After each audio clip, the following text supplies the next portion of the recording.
Hi, everybody. So this is Shakti, Dr. Rose, and I'm doing this impromptu live video because um, this is just a way that I can upload my video really quickly. So typically I do these videos, I record them ahead of time and, it gives me time to kind of edit and whatnot, but I wasn't able to do that this time. So anyway, so today I'm going to talk about, what do you do when you have really negative karma? Like you feel like you're oppressed, like you're heavy, like maybe something is sitting on top of your head or something like that, right? So what do you do? So there have been a few people who have asked this question.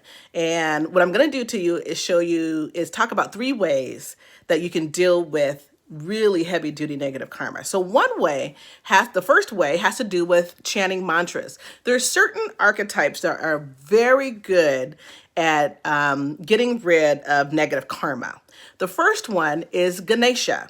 Ganesha is the elephant head god. You might have seen him. He's from the East. And he's all about removing obstacles. And the great thing about Ganesha is that he removes all obstacles.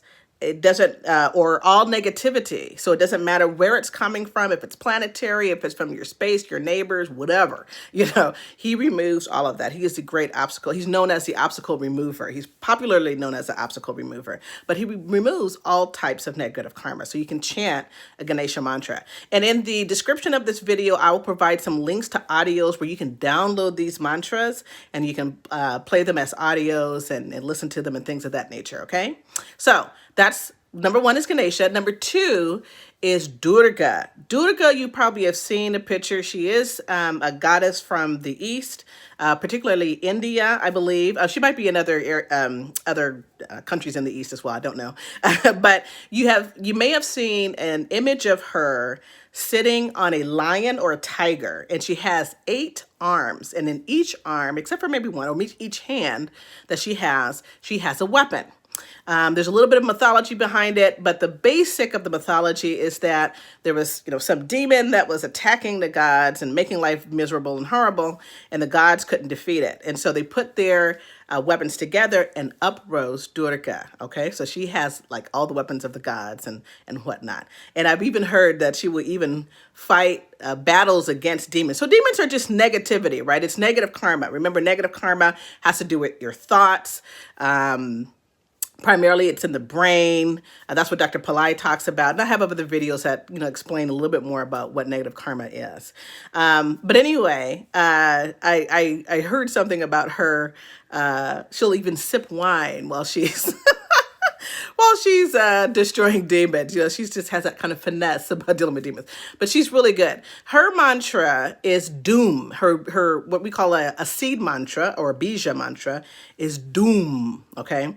Doom. The wonderful thing about that is for you scientific people, if you're more scientific and you're not really into the whole God and goddess thing, that's okay. You can definitely chant these mantras for that. Remember that mantras are sounds. And the wonderful thing about the doom mantra is that it resonates at such a frequency that negativity cannot exist in the same space. So you want to make sure that, when you're going through some negative karmic issue, you want to chant doom as one of the options, or you could just do Ganesha's mantra as well. Another archetype that's really good is Sharaba. His name is Sharaba. He is a form of Shiva. Shiva is considered to be a supreme being in the East and in India also. You may have seen images of him sitting in a meditative state with his legs crossed, or I think it's the lotus position they call it. And he might look like his eyes may not be like fully open, but kind of like this, like he's kind of in another world or something like that. That's Shiva.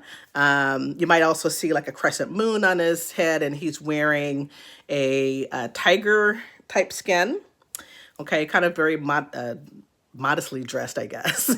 So anyway, Shiva's aspect of Sharaba is a little bit different. He's more like a lion head and a different kind of body, and I forget what the body is, but he looks very menacing.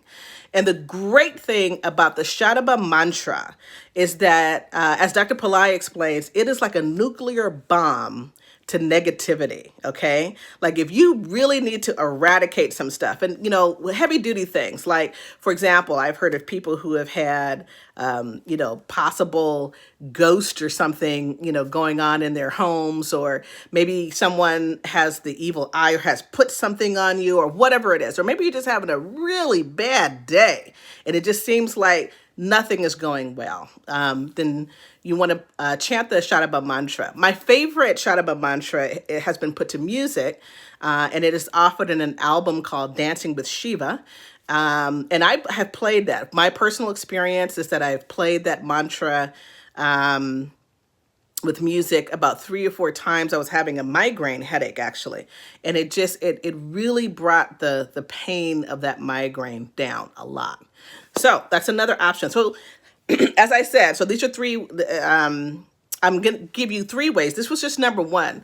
When you're dealing with heavy negativity, you can just chant a mantra, a Ganesha mantra, a Durga mantra, or Sharaba mantra. Sharaba's mantra, the one that I'm going to share with you, is a little bit long, so it's hard for me to go through, and I have to have it in front of me to really read it to you.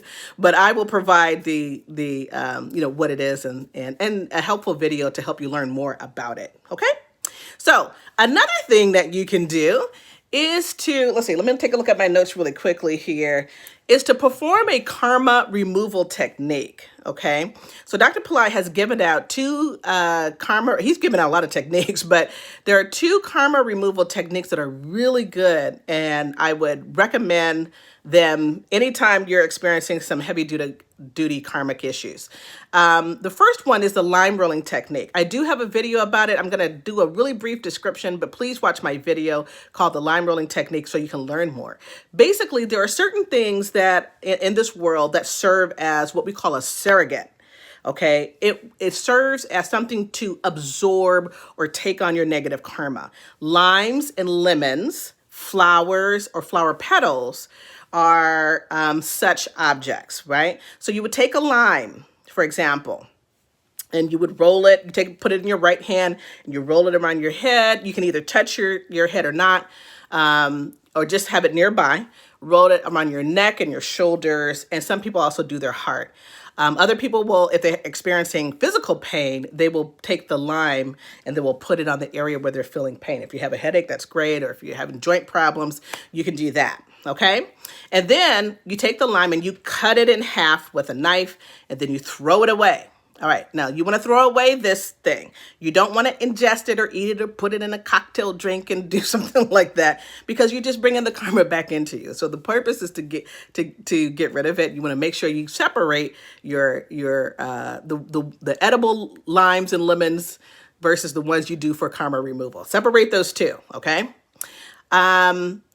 Another technique is very similar to the lime rolling technique. Actually, it's done in very much the same way. It is called the coconut smashing ritual or the coconut breaking ritual. I do not have a video on that, but I will provide one that at least explains what that is. So basically what you're doing, you're taking a coconut that has a hard shell. Okay, don't get the kind, in some of the markets in the United States, there are, they remove the hard part of the shell and they only have like the meat, the inside. You don't want that kind of coconut. You want the one with the hard shell. You do the same thing that you do with the lime or the lemon. You roll it around your head, you put it in your right hand, you roll it around your head, your neck, your shoulders, your heart area, and any other area that you want to get rid of negativity. And then you take the coconut and then you smash it against the floor. Not your floor in your house, but outside. I usually do this outside across the street near a gutter. So I'll take it and I smash it. Try not to get any water on you. If you get water on you, it's okay. Just wash it off. You may have to wash your hands. You may also want to remove the shells or, the things that broke apart. But the important thing is that the coconut needs to break. It doesn't matter how it breaks, just that it does, okay? Whether or not a piece falls off or it just cracks, the idea is that it is absorbing your negative karma. And then when you smash it against the ground and it cracks or breaks, that's great, because that's a removal of that negative karma. So coconut breaking ritual is fantastic. And you can really do that anytime. There are also particular times that are special for that, which is like the fourth, if you're into moon phases and you know about that, the fourth and the 14th moon. If not, don't worry about it. Just do the coconut breaking ritual whenever you need it. Okay. I've done it myself, and I've even have it done as a service with the Pillai Center, and both of them work very well. And you talk about being, released from whatever the karmic issue is. I remember one time when I had the service done, I woke up the next morning, and I usually wake up kind of heavy, like you don't want to get up, you're tired, you're lethargic, you're whatever. I woke up one morning and I was like, wow, I had energy. I was awake, and I went to look at my account, like, what happened? Something happened. And I had the coconut breaking. They did the coconut breaking ritual. They were doing it in India. So of course I was asleep at the time that they were doing it, and it just lifted me up. I've even done it myself. You really, all you really need is one coconut. And the best thing to do is to think about one thing. Okay. If you want to do a group of coconuts, that's fine. You don't have to do that.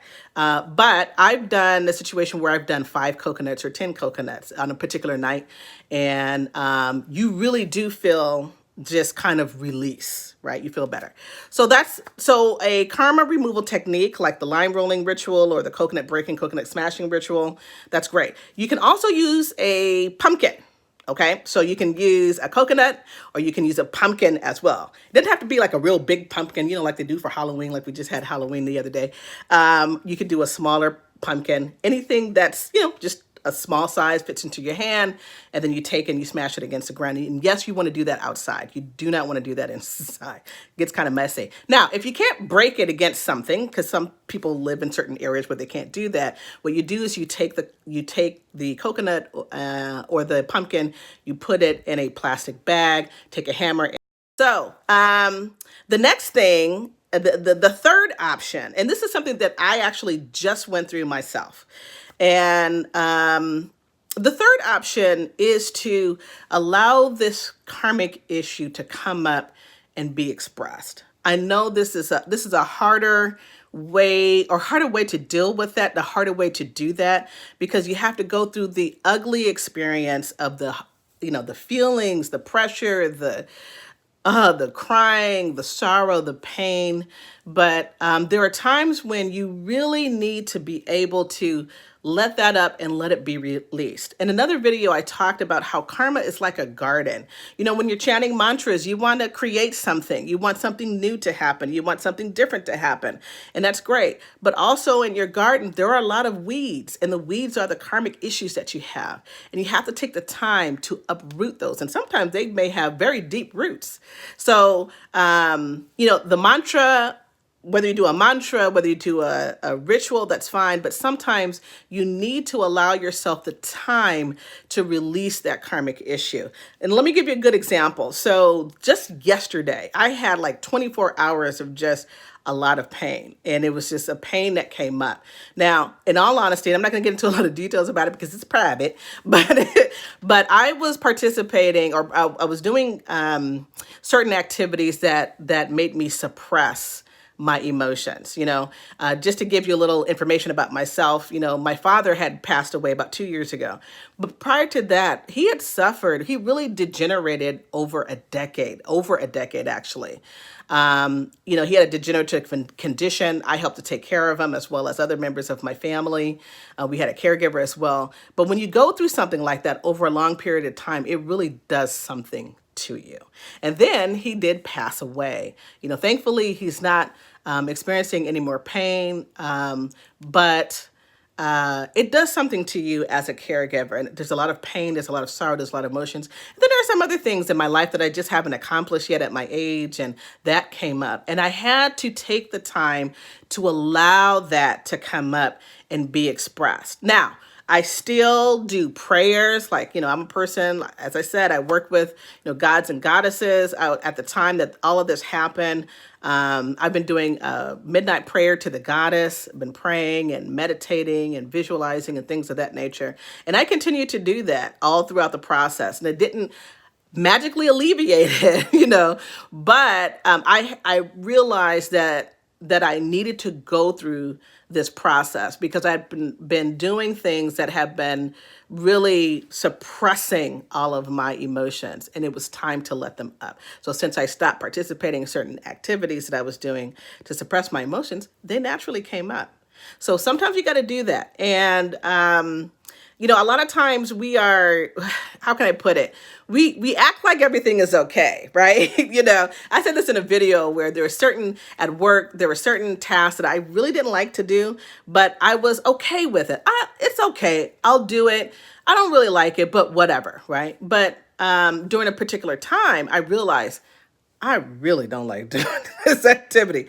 I need to make a change, and I need to talk to my manager about that. Like, I don't want to do this anymore. This is not, it just really became clear to me. So sometimes you have to listen to yourself. Now, when you go through this process of, releasing this karmic issue, this is not necessarily a Dr. Polite technique, but what I do is I identify it. What is it?